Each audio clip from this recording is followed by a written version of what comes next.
गहरे समंदर के बीच एक ऐसा सुनसान द्वीप जहाँ कई जहरीले सांप घूमते रहते हैं और इस सुनसान द्वीप पर जो लड़कियां घूमने आती है वो अपनी याददाश्त खो बैठती है। लेकिन अगर कोई लड़का इस द्वीप पर आता है तो उसके साथ ऐसा कुछ नहीं होता। अजीब बात है ना। इतना ही नहीं, रात के समय लड़कियां दीवानी मस्तानी की तरह हंसने लगती है और अजीब तरह से नाचने लगती है। यह आइलैंड दिखता सामान्य है लेकिन इसका रहस्य भयानक है। इसमें कुछ ऐसे ट्विस्ट है जो आपके दिमाग को चकरा देंगे। एक बेहतरीन थ्रिलर कहानी लेकर मूवी स्ट्राइप आ चुकी है 2024 की ब्लिंक ट्वाइस, IMDb 6.5। दोस्तों, सबसे पहले आप सभी के लिए गुड न्यूज है। कोरियन ड्रामा वेब सीरीज के एक्सप्लेनेशन हम दोबारा से शुरू कर रहे हैं। आपने हमारे उन वीडियोस को इतना प्यार दिया कि हम दोबारा एक नई चैनल में इसकी शुरुआत कर रहे हैं, जहां पर आपको हफ्ते में 2 दिन नए और पुराने हर तरह के कोरियन ड्रामा और वेब सीरीज के एक्सप्लेनेशन हिंदी में मिल जाएंगे। तो जल्दी से जाकर इस नए चैनल को चेकआउट करें जिसका नाम है कोरियन ड्रामा हिंदी, और इसकी लिंक आपको डिस्क्रिप्शन बॉक्स में मिल जाएगी। और हाँ, इसकी नोटिफिकेशन हर हफ्ते पाने के लिए चैनल को सब्सक्राइब करना बिल्कुल ना भूलें। अब कहानी में खोते हैं। ये लड़की जिसका नाम फ्रेडा है वो एक वेट्रेस और साथ ही नेल आर्टिस्ट भी है, यानी कि नाखूनों पर विभिन्न प्रकार की कला बनाना। एक दिन फ्रेडा को इंटरनेट पर एक बड़े बिजनेसमैन का इंटरव्यू मिलता है। उसका नाम स्टेलर है। फ्रेडा उसकी और अधिक जानकारी जुटाने लगती है। इंटरव्यू में देखा गया कि स्टेलर सबके सामने माफी मांग रहा है। वो कहता है, मैं सबके सामने माफी मांगता हूँ, मैं फिर कभी ऐसा नहीं करूँगा। दरअसल कुछ दिनों से स्टेलर का व्यवहार बहुत बुरा हो गया था। वो अपनी गलतियों को सुधारने की कोशिश कर रहा है और इसीलिए अपने मानसिक शांति के लिए उसने एक द्वीप बनाया है। उस द्वीप पर जब भी वो जाता है कभी मोबाइल फोन का उपयोग नहीं करता, साधारण से कपड़े पहनता है और उस द्वीप के चारों ओर गहरा समंदर है। अगले दिन फ्रेडा का एक बड़े से कॉन्फ्रेंस हॉल में काम पड़ता है। उसके साथ उसकी दोस्त जेस भी है। दोनों एक ही जगह काम करते हैं। जब फ्रेडा और जेस वहाँ के मेहमानों को ड्रिंक्स परोस रही होती है तो उसने देखा कि वही अमीर बिजनेसमैन स्टेलर भी वहाँ आया है।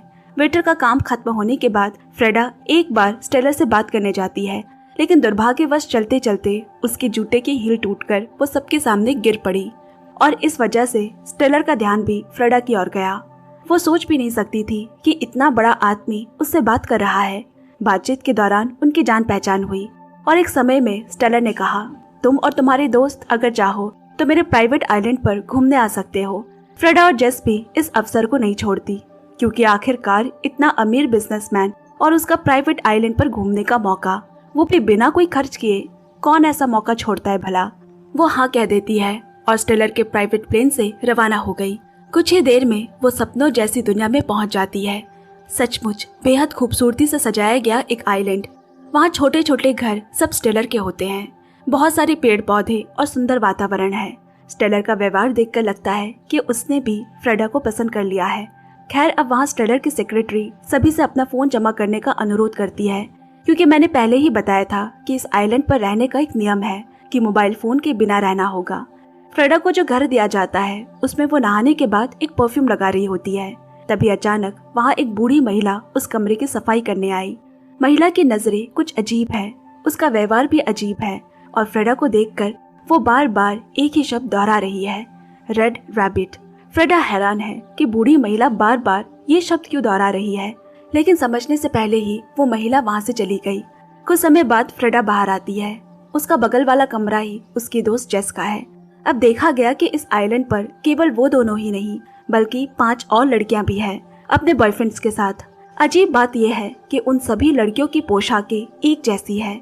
सब मिलकर स्विमिंग पूल के पास सिगरेट, शराब पीना और वो सब कुछ करते हैं जो वो पहले कभी नहीं कर पाई थी।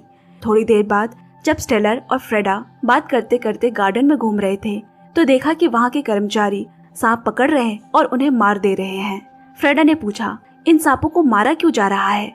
स्टेलर बोला, यहाँ के सांप बहुत जहरीले हैं, इसीलिए सबकी सुरक्षा के लिए इन्हें मार दिया जाता है।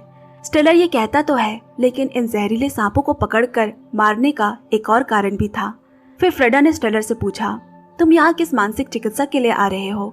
मैंने तुम्हारा एक इंटरव्यू देखा था जिसमें कहा गया था कि तुम मानसिक चिकित्सा ले रहे हो। अब स्टेलर का जवाब सुन फ्रेडा भी हैरान हो जाती है। स्टेलर ने कहा, असल में मेरे साथ बचपन में कुछ ऐसी घटनाएं घटी है जिन्हें मैं भूल चुका हूँ। मैं थेरेपी इसीलिए ले रहा हूँ ताकि उन पुरानी जहरीली यादों को वापस लाया जा सके। मतलब क्या? फ्रेडा ने पूछा। कोई अपनी बुरी यादों को क्यों वापस लाना चाहेगा? इंसान तो अपने अच्छे यादों को याद रखना चाहता है। स्लेटर हंसते हुए कहता है, तुम नहीं समझ पाओगी, और हाँ, भूल जाना एक तोहफा है। इन बातों के गहरे अर्थ आपको बाद में समझ आएंगे। अचानक गार्डन में स्टेलर की सेक्रेटरी कई सारे लाल बैग लेकर जा रही होती है और वो बैग नीचे गिर जाते हैं। फ्रेडा मदद करने आई, लेकिन सेक्रेटरी अजीब हड़बड़ाते हुए जल्दी जल्दी सारा बैग उठा लिया और फ्रेडा की मदद नहीं लेती। क्यों? अब इसके बाद उस रात सभी डिनर कर रहे होते हैं। देखा गया कि फ्रेडा की सफेद ड्रेस पर वाइन का दाग लगा है। फ्रेडा याद नहीं कर पाती कि ये दाग कब लगा। तब उनमें से एक आदमी एक खास तरह की नशीली दवा की बोतल दिखाते हुए कहता है, अगर तुम इसे पियोगी तो तुम अपने पिता, उसके पिता और उसके भी पिता, यानी सभी को अपनी आंखों के सामने देख पाओगी। ये एक ऐसा नशा है। स्टेलर ने फ्रेडा को मुंह खोलने को कहा और उसे नशीली दवा की कुछ बूंदें देता है। इसके बाद अजीब दृश्य दिखने लगते हैं। ये नशा ऐसा था कि सब लोग पागलों की तरह हंस रहे थे, बेतुकी बातें कर रहे थे और सभी को देखा कि वो अपने दुख दर्द को भूल जाते हैं। मगर इस तरह की नशीले पदार्थ या किसी भी प्रकार के मादक पदार्थ कभी भी दुख दर्द को भुलाने में सक्षम नहीं होते। ये केवल फिल्मों में काल्पनिक रूप से दिखाए जाते हैं और ना ही इसे कभी आजमाने की कोशिश करें, क्योंकि किसी भी प्रकार के मादक पदार्थ केवल जीवन को नष्ट कर सकते हैं और कुछ नहीं। खैर, अब देखा जाता है कि कुछ समय बाद फ्रेडा ने ध्यान दिया कि उसके सफेद कपड़े पर जो वाइन का दाग लगा था वो अजीब तरह से गायब हो गया है। कैसे संभव है ये? थोड़ी देर पहले तो दाग था और उससे पहले नहीं था और अब फिर दाग नहीं है। फ्रेडा हैरान हो जाती है, लेकिन ज्यादा सोचे बिना उसी दिन वो अपनी दोस्त जेस के साथ सो गई। अगले दिन भी वो उसी तरह रात में नशीले पदार्थ के नशे में मजा कर रहे थे। इस तरह उनका दिन बीतता है। एक दिन रात में स्टेलर और फ्रेडा साथ बैठे सिगरेट पी रहे थे। स्टेलर ने अचानक पूछा, तुम्हारी आंखों के पास ये कैसे कट गया? फ्रेडा बोली, मुझे कुछ याद ही नहीं। किसी की आंखों के पास कट जाना, ये तो उसे याद होना चाहिए, लेकिन उसे कुछ भी याद नहीं। अजीब बात है। इसके बाद स्टेलर फ्रेडा के सुंदर नाखूनों की तरफ देख उनकी खूब तारीफें करता है। लेकिन अगले दिन सुबह जब फ्रेडा जागी तो उसने देखा कि जिस नाखूनों की तारीफ स्टेलर कर रहा था उसमें मिट्टी और गंदगी भरी हुई है। वो समझ नहीं पाती कि इतना गंदा उसके नाखूनों में कैसे जमा हो गया। कुछ देर बाद फ्रेडा स्टेलर के कमरे में उससे मिलने जाती है। स्टेलर उसे अपने थेरेपिस्ट से मिलवाता है, यानी जो उसे मेंटल थेरेपी दे रहा था। फ्रेडा उसे पहले से जानती थी, उस कार्यक्रम के दिन से, लेकिन आश्चर्य की बात यह है कि वो फ्रेडा को पहचान नहीं पा रहा। उस रात जब सभी फिर से नशे में थे, अचानक जेस को एक जहरीले सांप ने काट लिया। जेस बहुत ज्यादा डर गई। स्टेलर कहता है, चिंता मत करो, सब ठीक हो जाएगा। मगर बाकी लोग इतने नशे में थे कि किसी को सांप के काटने की हालत में देखकर भी कोई सीरियसली नहीं ले रहा, बल्कि हंसते हंसते जेस की तस्वीरें ले रहे हैं। जेस फ्रेडा को एक शांत जगह पर ले जाकर धीरे से कहती है, तुम्हें नहीं लगता यहाँ सब कुछ थोड़ा अजीब और असामान्य है? फ्रेडा कुछ समझ नहीं पा रही और कहती है, तुम ये बेकार की बातें कर रही हो। इतने समय बाद हमें ऐसा जीवन मिला है, इसका आनंद लो, मजा लो। अचानक दृश्य बदला और देखा जाता है कि जेस अकेले अजीब तरह से यहाँ खड़ी है और उसके नाक से खून बह रहा है। थोड़ी देर पहले तो वो फ्रेडा के साथ थी, अचानक जेस अकेले कैसे हो गई? ये सारे रहस्य थोड़ी ही देर बाद में समझ आ जाएंगे। अगले दिन फ्रेडा जगी। वो जेस को कमरे में नहीं पाती, सोचती है कि शायद वो कहीं चली गई है। फ्रेडा ने गार्डन में एक लाल बैग पड़ा देखा और उसके सामने एक अजीब सी झोपड़ी। फ्रेडा झोपड़ी के अंदर गई। वहाँ वैसे ही कई लाल बैग एक साथ सजाए हुए रखे गए हैं। फिर इसके बाद उसकी मुलाकात उसी बुजुर्ग महिला से हुई जिसने कहानी की शुरुआत में उसे रेड रैबिट कहा था। बुजुर्ग महिला एक प्रकार का तरल बना रही थी और फ्रेडा को भी थोड़ा पीने को देती है। फ्रेडा ने पूछा, क्या ये शराब है? ये किस तरह की शराब है? तब बुजुर्ग महिला ने मरे सांपों को दिखाते हुए कहा, ये शराब इन सांपों के जहर से बनाई जाती है। ये देखकर फ्रेडा के होश उड़ गए, क्योंकि इस लेटर ने तो उसे बताया था कि विषैले सांपों को मार दिया जाता है ताकि वो किसी को काट न सके। तो असल में सांपों को मारने का कारण ये था कि उनके जहर से शराब बनाई जाती है। वो डर के मारे जल्दी से उस झोपड़ी से बाहर निकल गई। उस दिन किसी तरह फ्रेडा चुपचाप रात में नशा करके सो जाती है। रात में उसने एक अजीब सा सपना भी देखा। वो जाग गई। जागने पर देखा कि उसकी नाक से भी खून बह रहा है, जैसे जेस की नाक से बह रहा था। फ्रेडा ने उल्टी कर दी। अगले दिन फ्रेडा बाकी दिनों की तरह सबके साथ खाना खा रही होती है, लेकिन देखा जाता है कि नशा का उसके शरीर पर कम असर पड़ रहा है। यानी वो नशा कर रही है, लेकिन वैसा नशा नहीं हो रहा। नशा करने के बाद अब सभी लड़के मछली पकड़ने चले जाते हैं और जितनी लड़कियां थी वो स्विमिंग पूल के किनारे आराम कर रही थी। फ्रेडा ने अचानक बाकी लड़कियों से पूछा, जेस कहाँ है? वो दिख नहीं रही। क्या तुम जानती हो जेस कहाँ गई? लेकिन लड़कियां तो इतनी नशे में थी कि वो किसी और दुनिया में ही थी। जेस नाम की एक लड़की जो इस आइलैंड पर आई थी वो उन्हें याद ही नहीं। फ्रेडा की बातें सुनकर वो पूछती है, कौन जेस? किसकी बात कर रही हो? क्या तुम पागल हो गई हो? फ्रेडा हैरान हो गई और साथ ही गहरी चिंता में पड़ जाती है। उसे कल से उसकी दोस्त नहीं मिल रही। यहाँ कुछ तो ऐसा हो रहा है जिसे वो समझ नहीं पा रही, लेकिन इतना तो निश्चित है कि यहाँ कुछ बुरा हो रहा है। फ्रेडा आईने की तरफ देख खुद को नशे से जगाने की कोशिश करती है। कुछ समय बाद दरवाजे पर किसी ने नॉक किया। उन्हीं लड़कियों में से एक सारा आई है। वो फ्रेडा को जेस का लाइटर देने आई थी। सारा को भी जेस के बारे में याद नहीं, लेकिन लाइटर पर जेस का नाम देखकर उसे शक हुआ और वो फ्रेडा के पास आ गई। फ्रेडा डर के मारे रोते हुए उसे समझाती है कि हम सब यहाँ मजा तो कर रहे हैं, लेकिन मुझे लगता है कि हमारे दिमाग से रोजाना कुछ यादें खत्म हो रही है, क्योंकि जेस जो मेरी दोस्त थी तुम लोग उसे याद भी नहीं कर पा रहे और कुछ ऐसी घटनाएं भी है जो मुझे याद नहीं आ रही। साथ ही वो अपने शरीर पर लगे चोटों को भी देखती है, पर यह अजीब बात है कि उन्हें याद ही नहीं कि वो चोटें कहाँ से लगी है, क्या है ये चोटें। फिर फ्रेडा को सारा ने एक ऐसी बात बताई जो ये पक्का कर देती है बिल्कुल भी अच्छा या शांतिपूर्ण जगह नहीं है। सारा बोली, यहाँ जितनी भी लड़कियां आई हैं वो किसी को पहले से नहीं जानती और जो लड़के उनके बॉयफ्रेंड बनकर आए हैं वो भी उनके लिए अजनबी है। उनका कभी वो बॉयफ्रेंड थे ही नहीं। यहाँ के हर लड़के ने किसी न किसी तरीके से हर लड़की से जान पहचान बढ़ाई और उनके बीच एक अच्छा रिश्ता बना लेने के बाद वो इन लड़कियों को यहाँ ले आए। अब फ्रेडा और सारा उस झोपड़ी में जाते हैं जहाँ सांप के जहर से शराब बनाई जा रही थी। वो लाल बैग खोलकर उन परफ्यूम्स को देखते हैं जिन्हें वो रोज नहाने के बाद इस्तेमाल करती है। इसका मतलब था कि इस परफ्यूम में कोई ऐसा रासायनिक तत्व है जिसकी वजह से जब लड़कियां इसे नहाने के बाद लगाती थी तो उनकी पुरानी सारी यादें धुंधली हो जाती। लेकिन सांप के जहर के शरीर में जाने से धीरे धीरे पुरानी यादें वापस भी आने लगती। क्योंकि ध्यान से सोचो, फ्रेडा को उस वृद्ध महिला ने जब सांप का जहर थोड़ा सा दिया था उस रात फ्रेडा को नशा नहीं हुआ और उसी तरह जेस को भी सांप के काटने के बाद समझ आया कि यहाँ कुछ तो गड़बड़ है। ये सब समझने के बाद फ्रेडा और सारा ने फैसला किया कि वो यहाँ की बाकी लड़कियों को भी सांप के जहर वाली शराब पिलाएंगे ताकि वो धीरे धीरे सब कुछ याद कर सके। सारा खुद और बाकी लड़कियों को बुलाकर उस सांप की ड्रिंक को बहाने से पिलाती है और थोड़ी देर बाद अचानक सारा की नाक से खून बहने लगा। इसका मतलब कि उसकी भी पुरानी यादें वापस आ रही है। फ्रेडा ने फैसला किया कि वो अपने फोन से किसी तरह शहर के किसी व्यक्ति से संपर्क करेगी या पुलिस को खबर देगी। लेकिन समस्या ये थी कि उनके फोन तो रख लिए गए हैं। इसीलिए फ्रेडा स्लेटर के कमरे में जाकर अपना फोन तलाशती है।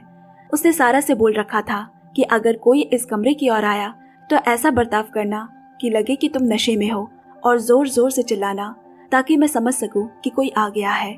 कुछ देर बाद सारा को बहुत अजीब सा महसूस होने लगा और अचानक देखा कि लड़के मछली पकड़कर वापस आ रहे हैं।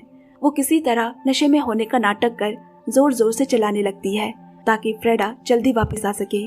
फ्रेडा ने छुपकर स्लेटर की अलमारी का ताला तोड़ फोन तो ढूंढ निकाला, लेकिन फोन में नेटवर्क कनेक्शन नहीं है।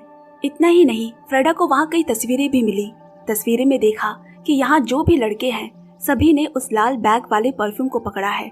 फ्रेडा समझ गई कि यहाँ जितने भी लड़के हैं वो सभी जानते हैं कि उन्होंने लड़कियों को धोखा देकर यहाँ इस आइलैंड पर लाया है, यानी वो सब एक साथ है और इन लड़कियों को बेवकूफ बना रहे हैं। ठीक उसी समय स्लेटर वहाँ पहुँचा, लेकिन उससे पहले ही फ्रेडा सारी तस्वीरें चुरा लेती है और एक टेबल के नीचे छिप गई। अचानक फ्रेडा की नाक से फिर से खून बहने लगा और उसे याद आया कि हर रात ये लड़के यहाँ जितनी भी लड़कियां हैं सबको नशे में डालकर क्रूरता से उनके साथ दुष्कर्म करते। उसे ये भी याद आया कि वो लड़के कैसे जबरदस्ती उसे जमीन से खींच कर ले जाते, जिस वजह से हर सुबह जब वो उठती तो देखती कि उसके नाखूनों में मिट्टी भरी हुई है। यहाँ लड़के लड़कियों का हाथ बांधकर उनके साथ इसी तरह के दुष्कर्म करते हैं और ये हर रात होता है। चूँकि जेस की यादें लौट आई थी इसीलिए स्लेटर ने जेस की हत्या कर दी। जी हाँ, ये फ्रेडा को अब याद आया क्योंकि अगले दिन तो किसी भी लड़की को कुछ भी याद नहीं रहता। इसीलिए फ्रेडा भी ये सब भूल गई थी। जब फ्रेडा को ये सब याद आया तो वो अपनी दोस्त के मरने के गम के आंसू रोक नहीं पाती। मानो इतने दिनों का मजा एक पल में उलट गया। अपनी प्यारी दोस्त जेस को खोकर फ्रेडा को बहुत दर्द होता है। फ्रेडा छुपकर किसी तरह से सारा के पास वापस आ गई। दोनों हंसते हंसते ऐसे बातें करते हैं कि बाकी लोगों को कोई शक ना हो, क्योंकि बाकी लड़कियों की यादें वापस आने में अभी काफी समय लगेगा। इसीलिए जो भी करना था सारा और फ्रेडा को ही करना है। आज रात के खाने के समय भी फ्रेडा और सारा नशे में होने का नाटक कर रही थी, लेकिन स्लेटर को उनके बर्ताव में थोड़ा बदलाव देख शक हुआ। फ्रेडा और सारा भी दोनों समझ गई कि स्लेटर उन पर शक कर रहा है। स्लेटर का शक दूर करने के लिए वो टेबल के ऊपर नाचने लगी और धीरे धीरे अपने कपड़े भी उतारने लगी। अब स्लेटर और बाकी लड़के अपने असली रूप दिखाने लगते हैं। स्लेटर फ्रेडा से प्यार का नाटक करता है और पूछता है, तुम्हारा समय कैसे गुजर रहा है? फ्रेडा कहती है, बहुत अच्छा। दूसरी ओर उस सांप के जहर वाली ड्रिंक का प्रभाव बाकी लड़कियों पर पड़ना शुरू होने लगा और वह धीरे धीरे अपनी पुरानी यादें याद करने लगती है कि कैसे उन्हें हर रात नशा देकर उनके साथ दुष्कर्म किया जाता। एक लड़की को जब ये सब अचानक याद आ गया तो उसने अपने ही बॉयफ्रेंड पर चाकू से हमला कर दिया। उसे याद आ गया कि ये लड़का उसका बॉयफ्रेंड नहीं बल्कि प्यार का दिखावा करके रोज रात को बलात्कार किया करता है और दूसरे लड़कों को भी ऐसा करने देता है। स्लेटर को समझते देर न लगी कि लड़कियों की पुरानी यादें वापस आ रही है। यहाँ तक कि फ्रेडा के शरीर से भी अब परफ्यूम की खुशबू नहीं आ रही और यहीं से इस कहानी का असली खेल शुरू होता है। जहाँ पहले लड़कियाँ इन लड़कों से बचने के लिए भागती थी, अब वो उल्टा लड़कों के पीछे दौड़ने लगती है उन्हें मारने के लिए। सारा एक नुकीली चीज लेकर अपने प्रेमी के हाथ में गाड़ देती है। इसके बाद स्लेटर के बॉडीगार्ड्स ने एक लड़की को गोली मारकर उसे मौत के घाट उतार दिया। ये देख फ्रेडा जंगल में अपनी जान बचाकर भागने लगी, लेकिन कुछ बॉडीगार्ड्स उसका पीछा करते हैं। एक ने फ्रेडा को पकड़ भी लिया, लेकिन ठीक उसी समय पीछे से सारा एक बड़ा पत्थर लेकर बॉडीगार्ड के सर पर मारकर उसे कुचल दिया। दूसरी तरफ इतने में एक कमरे में स्लेटर एक लड़की को पकड़ कर ले आया और उसके गले पर पैर रख उसे मार डाला। यहाँ फ्रेडा दौड़ते दौड़ते गिर जाती है और सुबह की चोरी की हुई तस्वीरें जमीन पर बिखर गई। जहाँ उसने गौर किया कि उन तस्वीरों में से एक तस्वीर उसकी खुद की थी, जिसमें उसके नाखूनों पर उस वक्त लाल रंग का खरगोश बना हुआ था। इसी वजह से वो बूढ़ी महिला फ्रेडा को देख उसे रेड रैबिट कहती है। मतलब कि फ्रेडा इस आइलैंड पर पहली बार नहीं आई, बल्कि वो पहले भी यहाँ आ चुकी है। और वैसे ही बलात्कार और उत्पीड़न के बाद उसे फिर से उसके सामान्य जिंदगी में वापस भेज दिया गया और एक बार फिर से फ्रेडा को इस आइलैंड पर लाया गया। शायद हो सकता है उस नशीली पदार्थ और परफ्यूम की वजह से वो भूल गई थी कि वो पहले भी यहाँ आई थी और तब उसके नाखूनों पर लाल रंग का खरगोश बना था। फ्रेडा ये सब देख गुस्से के साथ साथ चकित भी हो जाती है। उसे बार बार यहाँ लाकर अलग अलग मर्दों से दुष्कर्म कराया जाता रहा और वो इतना कुछ याद ही नहीं कर पा रही। अब सारा और फ्रेडा ने मिलकर स्लेटर को किसी भी कीमत पर मारने का फैसला किया। फ्रेडा चाकू लेकर स्लेटर के कमरे में गई, पर स्लेटर ने उसे पकड़ लिया। दोनों के बीच हाथापाई शुरू हो गई। तभी अचानक फ्रेडा की अपनी पिछली यादें ताजा हो जाती है। मतलब जब वो पहले यहाँ आई थी तब स्लेटर ने उस पर और भी ज्यादा शोषण किया था। उसने उसके कपड़े खींचे थे और फ्रेडा एक पत्थर पर जा गिरी थी। तब से उसके सर पर एक कटने का निशान पड़ा था। अब स्लेटर ने फ्रेडा को बांध दिया और कहा, तुम तो जानती हो, भूल जाने से और कोई अच्छा तोहफा हो ही नहीं सकता। मैंने तुम्हें बताया था, इसी वजह से जब तुम्हें इस आइलैंड पर फिर से लाया गया तो तुम सब कुछ भूल गई। तुम्हें कोई तकलीफ महसूस नहीं हुई। तुम खुशी खुशी अपनी मर्जी से इस आइलैंड पर फिर से आई हो। फ्रेडा ये सब सुन तो रही है, लेकिन साथ ही साथ वो छुपकर एक कांच का टुकड़ा लेकर खुद को आजाद करने की कोशिश भी कर रही है। वहीं दूसरी ओर देखा गया कि सारा फ्रेडा को बचाने के लिए दरवाजे पर गोली चलाती रहती है, लेकिन एक वक्त पर बंदूक की गोली खत्म हो गई। इसीलिए वो पानी के नीचे जा छिपी। लेकिन स्लेटर ने दरवाजा खोलकर उसे पानी से बाहर निकाला और कमरे में ले आया। जैसे ही वो चाकू से उसकी गर्दन काटने वाला होता है, अचानक से स्लेटर अजीब बर्ताव करने लगा और फ्रेडा से पूछता है, मैं कौन हूँ? मैं यहाँ क्या कर रहा हूँ? और यहाँ ये सब ऐसे क्यों पड़े हैं? ये बड़े आश्चर्य की बात है कि जो आदमी किसी का गला काटने वाला था वो अचानक खुद को ही नहीं पहचान पा रहा। दरअसल जब फ्रेडा वहाँ जमीन पर पड़ी हुई थी तो उसने पहले ही चालाकी से स्लेटर के सिगरेट में वही परफ्यूम मिला दिया था जिससे महिलाओं की याददाश्त चली जाती थी। और जब उसने वो सिगरेट पी तो धीरे धीरे वो भी सब कुछ भूलने लगा। इसी बीच देखा गया कि मोमबत्ती की आग से पूरे बंगले में आग लग गई। फ्रेडा और सारा वहां से किसी तरह बाहर निकले और अजीब बात है कि उन्होंने स्लेटर को नहीं मारा। वो उसे मार सकते थे, यहाँ तक कि उसे उसके ही आग में जलते हुए घर में छोड़ सकते थे, लेकिन फ्रेडा उसे बाहर निकाल लाई। सारा ने फ्रेडा से पूछा, तुम उसे बचा कर क्यों लाई? तो क्या मैं जो सोच रही हूँ वही करने वाली हो तुम? फ्रेडा ने कहा, हाँ मैं वही करूंगी। इसके कुछ महीने बाद एक दृश्य दिखाया गया जहाँ एक बड़ा प्रोग्राम चल रहा है, एक पार्टी जो समाज के बड़े बड़े शक्तिशाली बिजनेसमैन और प्रभावशाली लोगों के लिए है। ठीक पिछली बार की तरह इस बार भी साइकोलॉजिस्ट स्लेटर से मिलने आता है, लेकिन स्लेटर उसे पहचान नहीं पाता।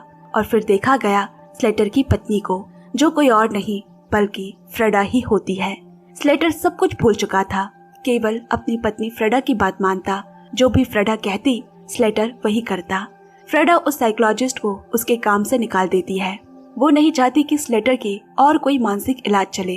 असल में फ्रेडा वहाँ से स्लेटर को बचाकर लाने के बाद धीरे धीरे उसी मादक पदार्थ से रोजाना उसकी यादों को थोड़ा थोड़ा मिटाने लगती है। वो स्लेटर के साथ प्यार का नाटक कर उससे शादी कर लेती है और फिर उसकी विशाल संपत्ति की मालकिन बन जाती है। अब सवाल उठता है कि फ्रेडा ने स्लेटर को मारने की बजाय ऐसा क्यों किया?